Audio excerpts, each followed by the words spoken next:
অসহনীয় গরমে বিপর্যস্ত হয়ে পড়েছে জনজীবন। এ সময় সবচেয়ে বেশি ঝুঁকি হচ্ছে হিট স্ট্রোক। পরিবারের বয়স্ক, অসুস্থ সদস্য এবং শিশুরা থাকে সবচেয়ে বেশি ঝুঁকিতে। হিট স্ট্রোকের মূল কারণ পানি শূন্যতা।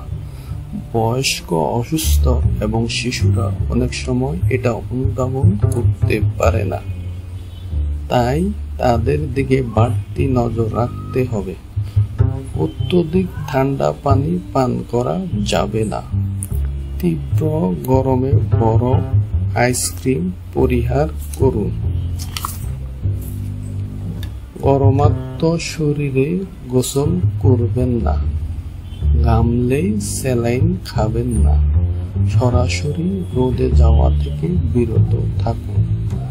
ভারী ও কালো রঙের কাপড় বাদ দিয়ে হালকা রং ও পাতলা কাপড় পরতে হবে।